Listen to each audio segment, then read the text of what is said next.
I was just thinking about the London attack and the relationship with somebody being part of what they call the SS group, which is the Schengen route.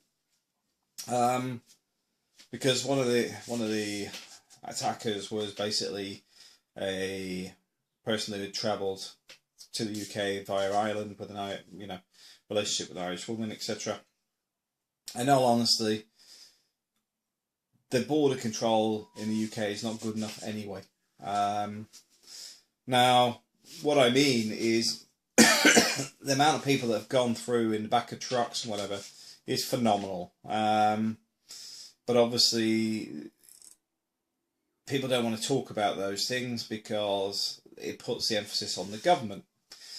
People travelling through with the SS group is more to do with the fact that there's a legal EU obligation relating to freedom of movement, which allows people to move from another European country to the United Kingdom.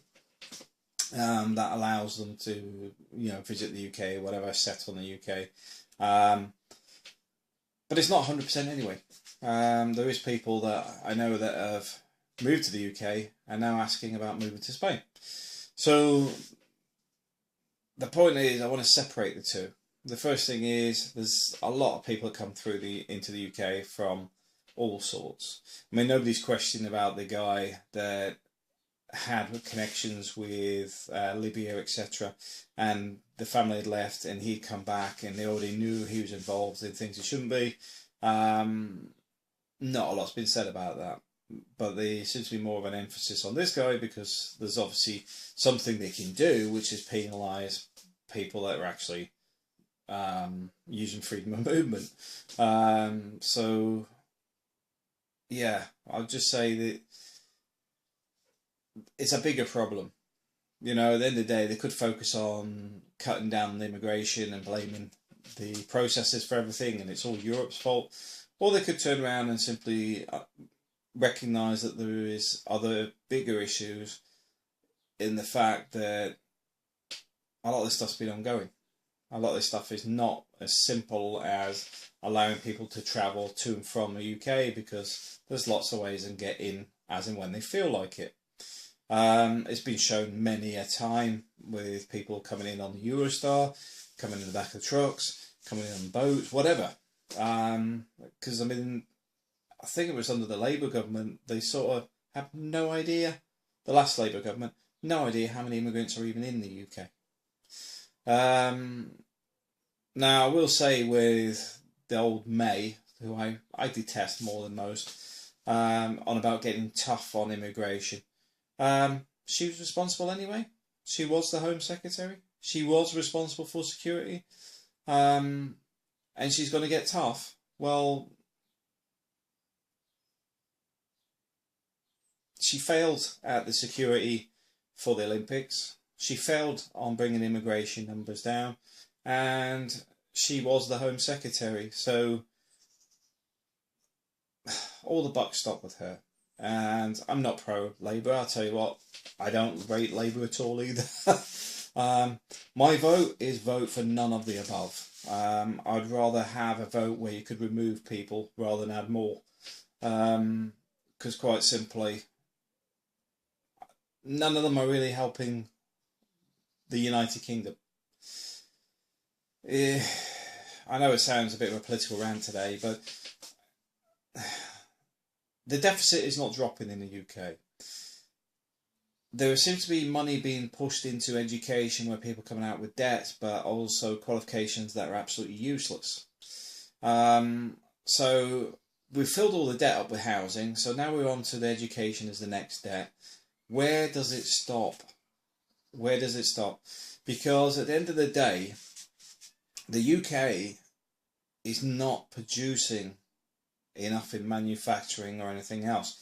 Its constant drive for profit has asset stripped so many companies of buildings, people, resources. It's a skeleton. And why would I know? Well, I deal in asset management.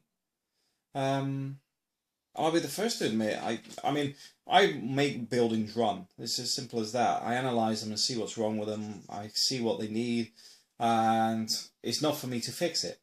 It's for me to identify it. And for many years, I've seen huge problems, and they're basically just buried. If you look at Southmead Hospital in Bristol, if you can spend over £100,000 on a binary clock and about £250,000 on trees, on a PFI project for the government as a hospital, that is guaranteed payment by the taxpayer, why isn't the taxpayer having those as a pension fund? Because, in all honesty, if they did utilise such profitable ventures that are guaranteed with taxpayers' money, instead of making somebody wealthy or some business wealthy, it would actually help repair the deficit in the pension funds. And I'm not on about private, I'm not talking about giving it to the government pensions, I'm talking about the state pensions. When I say government pension, I'm talking about the fire, the police, etc. They get enough out of it. This is why I get sick of hearing about our angels when they talk about nurses. They don't talk about chief execs on phenomenal amounts of money. They don't talk about police commissioners, etc., that are getting more than one pension and shifting from one location to another so they can add another pension. They don't talk about those stuff. They don't talk about the level of incompetence at those levels. The most famous saying for these people is, a lesson will be learned, which is very common when people kill somebody. Yeah. So this is my political rant for the next year. I don't think whether it's Labour or Conservative, the UK is going to be in a better shape. It's a mess. It needs new leadership. It needs strong leadership. Corbyn's not a strong leader, and neither is May. It actually needs leaders that actually know how to run a country and not just play lip service. Yeah, I'll leave it at that. It's enough ranting for today. And it's not an annoyed rant. I just get sick of hearing the crap out of these people. I mean, Diane Abbott, I can't stand that. You know, £700 a day she gets paid by the BBC to turn up and talk the nonsense she does. She can't even count. And now she's sort of not available due to ill health. Not available because she's made an absolute clown of herself in recent weeks, more like. She's an embarrassment. And she used to be the girlfriend of Jeremy Corbyn, by the way, we weren't aware. Which would probably explain where Corbyn's figures come up with lately when he couldn't answer something yesterday. Anyway, if you're going to run a government, at least do your homework. Alright, thanks.